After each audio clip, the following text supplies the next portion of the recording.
আজিৰ এই ভিডিঅ'টোত আমি আলোচনা কৰিম ক্ৰেডিট কাৰ্ডৰ বিষয়ে। ক্ৰেডিট কাৰ্ড এটা সকলোকে ক্ৰেডিট কাৰ্ড লাগে আজিকালি, কিন্তু ক্ৰেডিট কাৰ্ড লোৱাৰ আগতে কিছুমান কথা জানিব লাগিব, কিছুমান ভুল কৰিব নহ'ব। তো সেইখিনি মই এই ভিডিঅ'টোত আলোচনা কৰিম। মই যদি মোৰ কথা কওঁ, মোৰ ওচৰত বৰ্তমান 18খন ক্ৰেডিট কাৰ্ড আছে, 18খন ভাবক। আৰু মই ক্ৰেডিট কাৰ্ড ল'ম, কিন্তু মই ইমানগাল ক্ৰেডিট কাৰ্ড মেনেজ কেনেকৈ কৰোঁ, ছেকেণ্ড কথা মই কিহৰ ভিত্তিত পাইছোঁ, গোটেইখিনি কথা ক'ম আৰু কেনেকৈ আমি ইউজ কৰিব লাগে। তো ভিডিঅ'টো শেষলৈকে চাব। যদি ইনফৰ্মেটিভ লাগে চেনেলটো এবাৰ ছাবস্ক্ৰাইব কৰি যাব। আমি একদম বেছিকৰ পৰা আৰম্ভ কৰিম। ক্ৰেডিট কাৰ্ড কি হয় আচলতে? এতিয়া আমাৰ যিকোনো এটা বেংকত যেতিয়া একাউণ্ট খোলোঁ, আমাক এখন কাৰ্ড দিয়ে হয়নে? সেই কাৰ্ডখনক ATM কাৰ্ড বুলি কওঁ আমি।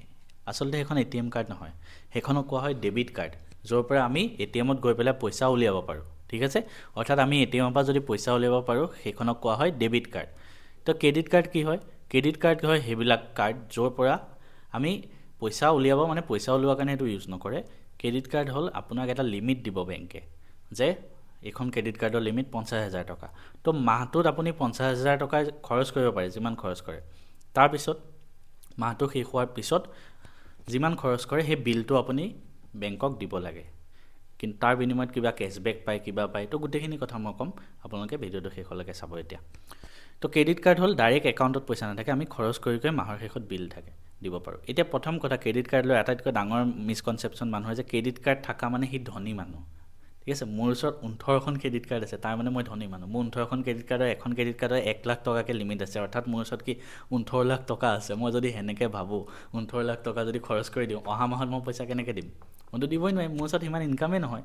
তো সদায় ইনকাম চাই পেলাই আপুনি স্পেণ্ড কৰিব। ঠিক আছে, ক্ৰেডিট কাৰ্ড এখন হাতত আহি গ'ল ডেট ইজ, সেইটো নুবুজায় যে আপুনি যিমান মন যায় সিমান খৰচ কৰে। ইনকাম চাই পেলাইহে আমি পইচা কি কৰিব লাগে, খৰচ কৰিব লাগে। এতিয়া ক্ৰেডিট কাৰ্ড মই মোৰ নিজৰ মোৰ পাৰ্চনেল লাইফতো কিছুমান মানুহ দেখিছোঁ যোনে ক্ৰেডিট কাৰ্ড লৈ পেলাই খৰচ কৰি দিয়ে, তাৰপিছত মাৰিবই নোৱাৰে ধাৰ। তাৰপিছত কি হ'ব যদি আপুনি ধাৰ মাৰিব নোৱাৰে? এটা কথা মনত ৰাখিব, ক্ৰেডিট কাৰ্ডত যদি আপুনি বিল একদিনো দেৰিকৈ দিয়ে, সেইটো আপোনাৰ চিভিল ৰিপৰ্টত ৰেকৰ্ড হয়, চিভিল ৰেকৰ্ডত হ'ব।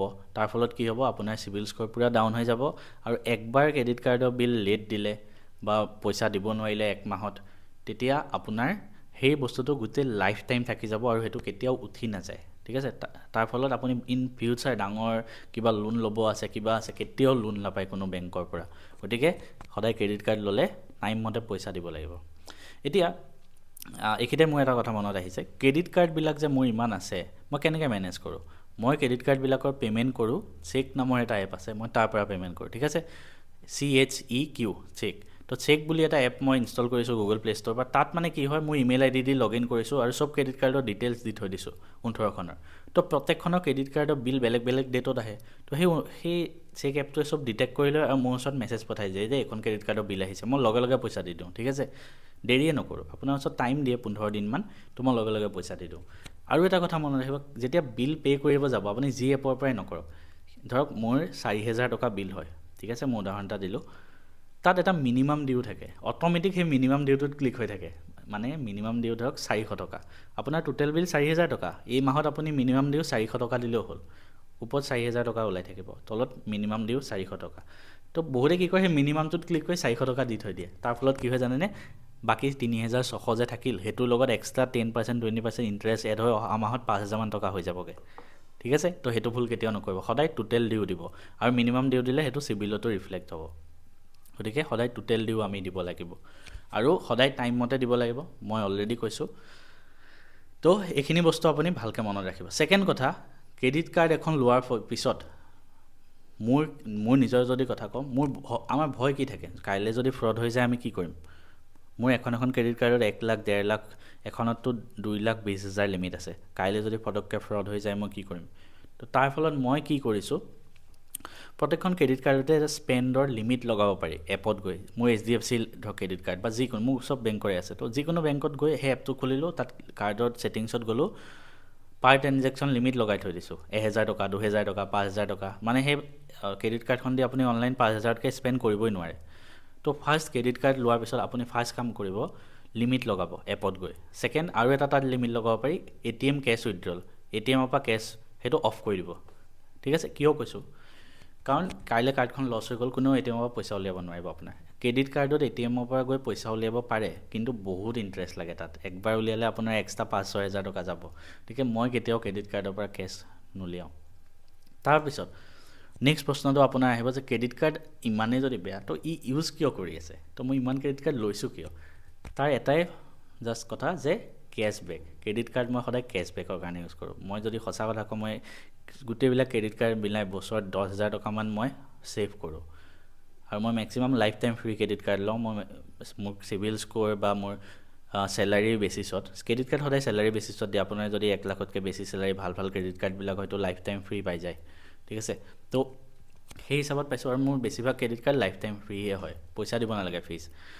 কিন্তু মই যিমানবিলাক ক্ৰেডিট কাৰ্ড আছে, যেনেকৈ মোৰ এখন HDFC চুইগি ক্ৰেডিট কাৰ্ড আছে, সেইখনত মই চুইগিত যিমান ট্ৰেঞ্জেকশ্যন কৰোঁ, চুইগিৰ পৰা মই খানা অৰ্ডাৰ দিলোঁ, ইনষ্টামাৰ্টত দিলোঁ, 10% ডাইৰেক্ট কেছবেক। মাহৰ শেষত 10% ডাইৰেক্ট ষ্টেটমেণ্টত আহি যায় এক্সট্ৰা পইচা, তো 10% ডিছকাউণ্ট। এমেজন পে' এখন আছে লাইফ টাইম ফ্ৰী, তো আমাজনৰ পৰা যিমান অৰ্ডাৰ দিওঁ 5% কেছবেক। তাৰপিছত ফ্লিপকাৰ্টৰ এখন আছে য'ত 5% ফ্লিপকাৰ্টৰ পৰা হ'ল। তাৰপিছত চুইগি যোনখন ক'লোঁ সেইখনত আমাজন, ফ্লিপকাৰ্ট, তাৰপিছত মিন্ত্ৰা, চুইগিত 10%, বাকী চবতে 5%, ঠিক আছে। তেনেকৈ এখন গ'ল্ডৰ ক্ৰেডিট কাৰ্ড আছে UPI, বেংক অফ বৰোদা। তো সেইখন মই UPI লগত লিংক লগাই থৈ দিছোঁ। যিমান পে'মেণ্ট কৰোঁ QR কোড দি 1% কেছবেক আহে in the form of gold, মানে 1%কৈ গ'ল্ড জমা হৈ গৈ থাকে। তো সেইটো এটা ভাল ফিচাৰ। নেক্সট এখন HDFC মিলেনিয়া বুলি আছে, তাতো চবতে 5% কেছবেক আহে। তো তেনেকৈ বহুত, মানে মোৰ মনতো নাই ইমান আছে। এখন আছে ইণ্ডাচিন বেংকৰ লিজেণ্ড আৰু টাইগাৰ, তাত বাই 1 get 1 মুভি টিকেট পাওঁ মোক চিনেমা চাব গ'লে।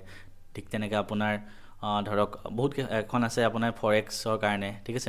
ICICI মেক মাই ট্ৰিপ এখন ক্ৰেডিট কাৰ্ড আছে। মেক মাই ট্ৰিপত ট্ৰেঞ্জেকশ্যন কৰিলে 6% কেছবেক আহে। তাৰ উপৰি এখন ফৰেনত ট্ৰাঞ্জেকশ্যন কৰিলেও মই ফ্ৰী পাওঁ। তো সেইটো কাৰণে চবৰ কাৰণে মই লৈ থৈছোঁ। খালি এটাই কথা, ক্ৰেডিট কাৰ্ড ল'লে আমি ভালকৈ ইউজ কৰিব লাগিব। লিমিট, মই যিকেইটা আপোনাক টিপছ ক'লোঁ, লিমিট লগাব, মিনিমাম ডিউ নহয়, ফুল পইচা সদায় টাইমত দিব লাগিব। আৰু এটা কথা মনত ৰাখিব, ক্ৰেডিট কাৰ্ড আপোনাৰ সেইটো পইচা নহয়, আপোনাৰ একাউণ্ট বেলেঞ্চ নহয়। আপুনি যিমান খৰচ কৰিব অহা মাহত দিব লাগিব। ভিডিঅ'টো যদি ভাল লাগিল, চেনেলটো ছাবস্ক্ৰাইব কৰি যাব।